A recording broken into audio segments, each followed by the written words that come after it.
बिस्मिल्लाहिर्रहमानिर्रहीम। अज़ीज़ तलबा अस्सलाम वालेकुम। लेक्चर नंबर 19 के हवाले से आज आपके सामने हाज़िर खिदमत हैं।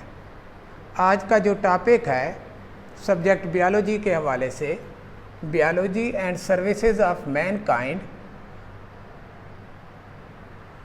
ये इस चैप्टर का आखिरी सवाल है। अज़ीज़ तलबा, बायोलॉजी ने इंसान की कई एक एस्पेक्ट से खिदमत की है, मुख्तलिफ़ पहलू से इंसान की खिदमत की है। नंबर 1 फूड प्रोडक्शन के हवाले से, डिज़ीज़ कंट्रोल के हवाले से, protection and conservation of environment के हवाले से बायोलॉजी ने इंसान की मदद की है। अब ये जो 3 एस्पेक्ट्स हैं, दरअसल ये 3 एस्पेक्ट्स अलग अलग क्वेश्चन हैं। Food production is a question, disease control is a question, protection and conservation of environment is another question. हर एक एस्पेक्ट एक अलग अलग सवाल है। पेपर में भी अज़ीज़ तलबा इसी तरह सवाल आते हैं। फूड प्रोडक्शन के हवाले से सवाल आएगा, डिज़ीज़ कंट्रोल के हवाले से सवाल आएगा, protection and conservation of environment के हवाले से सवाल आएगा। तो सबसे पहले आज हम फूड प्रोडक्शन के हवाले से बात करेंगे। फूड प्रोडक्शन के हवाले से बायोलॉजी ने इंसान की मदद की है। किस एस्पेक्ट से हमने फूड प्रोडक्शन को इंक्रीज़ किया है? नंबर 1 इम्प्रूविंग दी वेराइटीज़। हमने कई एक क्रॉप्स, कई एक एनिमल की वेराइटीज़ को इम्प्रूव किया है, जिससे हमें फ़ी एकड़ पैदावार उन क्रॉप से ज़्यादा मिलने लगी। उन एनिमल से दूध की प्रोडक्शन में इजाफ़ा हो गया, गोश्त की प्रोडक्शन में इजाफ़ा हो गया, अंडों की प्रोडक्शन में इजाफ़ा हो गया। अब जिन क्रॉप्स के अंदर हमने यानी इम्प्रूवमेंट लेकर रहे हैं, यानी उनकी वैरायटीज़ के अंदर इम्प्रूवमेंट लेकर रहे हैं, बेहतरी लेकर रहे हैं, वो क्रॉप्स वीट है, राइस है, कॉटन है, कॉर्न है, ग्रेन की जितने भी हैं यानी क्रॉप्स, उनके अंदर हमने इम्प्रूवमेंट पैदा की है by using the knowledge of genetics, by using the knowledge of यानी जेनेटिक इंजीनियरिंग। तो बस improving the varieties of crops, जिन यानी वे से हमने इम्प्रूवमेंट लाई है इन क्रॉप्स के अंदर और एनिमल के अंदर। उनमें number 1 genetic engineering, number 2 tissue culturing, number 3 cloning. तो ये वो 3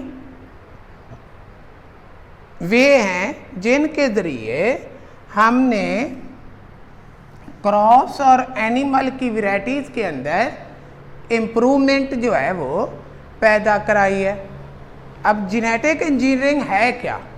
जेनेटिक इंजीनियरिंग से मुराद मैनिपुलेशन ऑफ जीन, जीन का इस्तेमाल क्या कहलाता है? जेनेटिक इंजीनियरिंग कहलाता है। यानी हमने यानी जीन को किसी क्रॉप के अंदर दाखिल किया और उसके अंदर जो है वो हम इम्प्रूवमेंट लेकर है, जिससे फ़ी एकड़ पैदावार में इजाफ़ा हुआ। अब ये जो जीन का हम इस्तेमाल करते हैं, उससे जो है वो जो ऑर्गेनिज़म है वो ट्रांसजेनिक हो जाते हैं।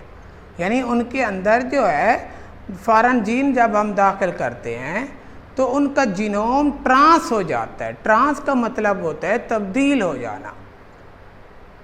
तो उन ऑर्गेनिज़म को हमने ट्रांसजेनिक कर दिया। अब ट्रांसजेनिक ऑर्गेनिज्म से क्या मुराद है?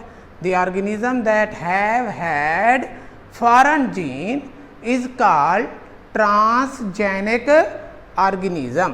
तो एक तो उनके अंदर फॉरेन जीन दाखिल करके हमने उनकी वैरायटीज़ को इम्प्रूव किया, जिससे जो है हमें प्रोडक्शन जो है फूड की वो ज़्यादा से ज़्यादा हासिल होने लगी। नंबर 2, देखें शुरू में ये ब्रॉयलर मुर्गियाँ नहीं थीं, पोल्ट्री ब्रीडर ने ब्रीडिंग करा के ये ब्रॉयलर मुर्गियाँ मुतारिफ कराएं, जिससे जो है गोश्त की प्रोडक्शन में इजाफा हो गया, अंडों की पैदावार में इजाफा होता गया। तो इस तरह जो है यानी आज जो है वो हमें गोश्त भी मुयस्सर है, अंडे भी मुयस्सर हैं, उनकी कमी जो है वो यानी इस तरह गोश्त की जो अंडों की थी कमी वो पूरी हो गई। उसके बाद जो है नंबर 2 टिश्यू कल्चरिंग, यानी reproduction by culturing the tissue is called tissue culturing. यानी आप किसी नायाब किस्म का एक प्लांट है उसके टिश्यू लेकर उनको कल्चर कराते हो और उससे जो प्लांट पैदा होगा वो बिल्कुल वही खसूसियात रखता होगा जिस प्लांट से आपने वो टिश्यू ली है। तो इस तरह अगर वो प्लांट ज़्यादा से ज़्यादा प्रोडक्शन देता है तो दूसरा जो है वो प्लांट जो टिश्यू कल्चर करा के हमने पैदा कराया है उससे भी फ्रूट की प्रोडक्शन ज़्यादा से ज़्यादा हासिल की जा सकती है। नंबर 3 क्लोनिंग, एक नायाब किस्म का एनिमल है, आप उसकी एक क्लोन हासिल कर लेते हैं तो उससे भी आप वही प्रोडक्शन हासिल कर सकते हैं जो उस यानी जानदार से या उस पहले वाले एनिमल से जो आप हासिल कर सकते थे, जो जिसकी आपने क्या हासिल की है, क्लोन हासिल की है। तो इस तरह जो है जेनेटिक इंजीनियरिंग, टिश्यू कल्चरिंग और क्लोनिंग टेक्निक के ज़रिए हम यानी वैरायटीज़ के अंदर इम्प्रूवमेंट लेकर आते हैं जिससे फूड की प्रोडक्शन में इजाफा कर लेते हैं। नंबर 2 यानी pathogen and pest control.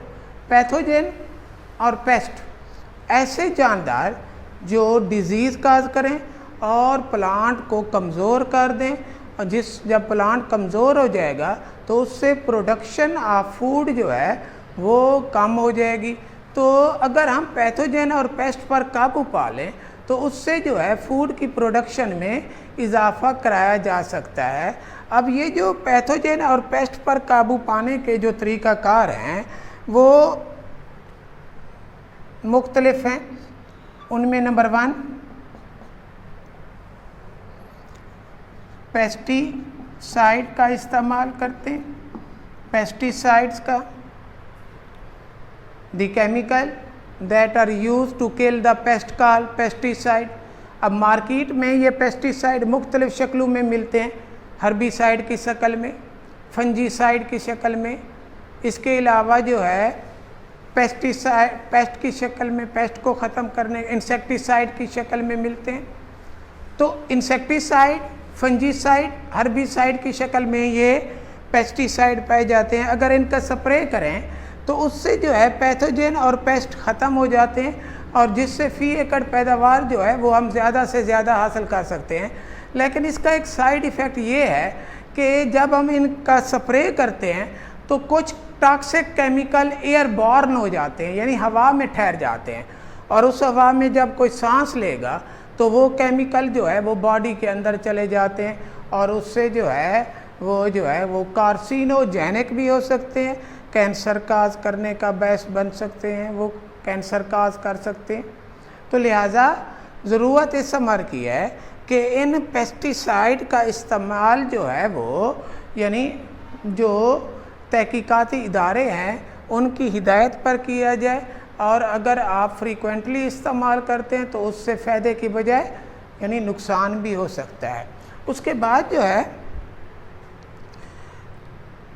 Biological control.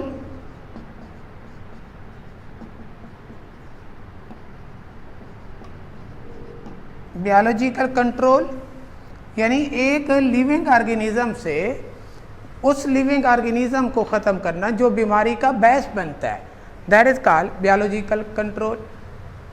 Walnut, अखरोट का जो दरख्त होता है, जो ही उसके ऊपर फ्रूट लगता है उसके ऊपर एफिड का अटैक हो जाता है, तेले का कीड़ा है उसका अटैक हो जाता है, तो उसको ख़त्म करने के लिए वास्प फ्लाई है उसको छोड़ देते हैं, वो एफिड को खा जाती है। इस तरह जो है वो फ्रूट की जो प्रोडक्शन है वो जो है कम नहीं होती, नुकसान नहीं होता, क्योंकि हमने बायोलॉजिकल कंट्रोल के ज़रिए उस एफिड को ख़त्म कर दिया।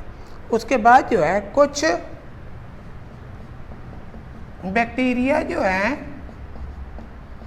वो पेस्टिसाइड के तौर पर काम करते हैं, यानी वो पेस्ट को खा जाते हैं। तो ऐसे बैक्टीरिया को हम बायो पेस्टिसाइड के हवाले से हम उनको जो है वो कॉल करते हैं कि कुछ बैक्टीरिया जो कि ट्रांसजेनिक उनको बना के हम उनको इस्तेमाल करते हैं एज ए, बिल्कुल उसी तरह जिस तरह पेस्टिसाइड का इस्तेमाल करके पेस्ट को ख़त्म करते हैं, तो उसी तरह बैक्टीरिया को इस्तेमाल करते हुए हम पेस्ट को ख़त्म करते हैं। तो इसलिए कुछ बैक्टीरिया को हम यूज़ करते हैं एज ए बायो पेस्टिसाइड के तौर पर। तो इस तरह जो है अजीज़ तलबा, आज हमने फूड प्रोडक्शन के हवाले से improving the varieties of crops, food production को इंक्रीज़ कर सकते हैं, पैथोजन और पेस्ट पर कंट्रोल पा के भी फूड प्रोडक्शन को बढ़ा सकते हैं। इंशाअल्लाह नेक्स्ट जो है वो अगले लेक्चर में कंजर्वेशन ऑफ सॉइल और फूड प्रिजर्वेशन के हवाले से हम बात करेंगे। अल्लाह ताला हम सब का हामी और नासिर हो। अज़ीज़ तलबा, अगर कोई कन्फ्यूजन हो तो मेरा सेल नंबर है 0321 6788 631, इस पर रब्ता करके आप कोई भी चीज़ हो तो वो मज़ीद आप पूछ सकते हैं। थैंक यू बेटा।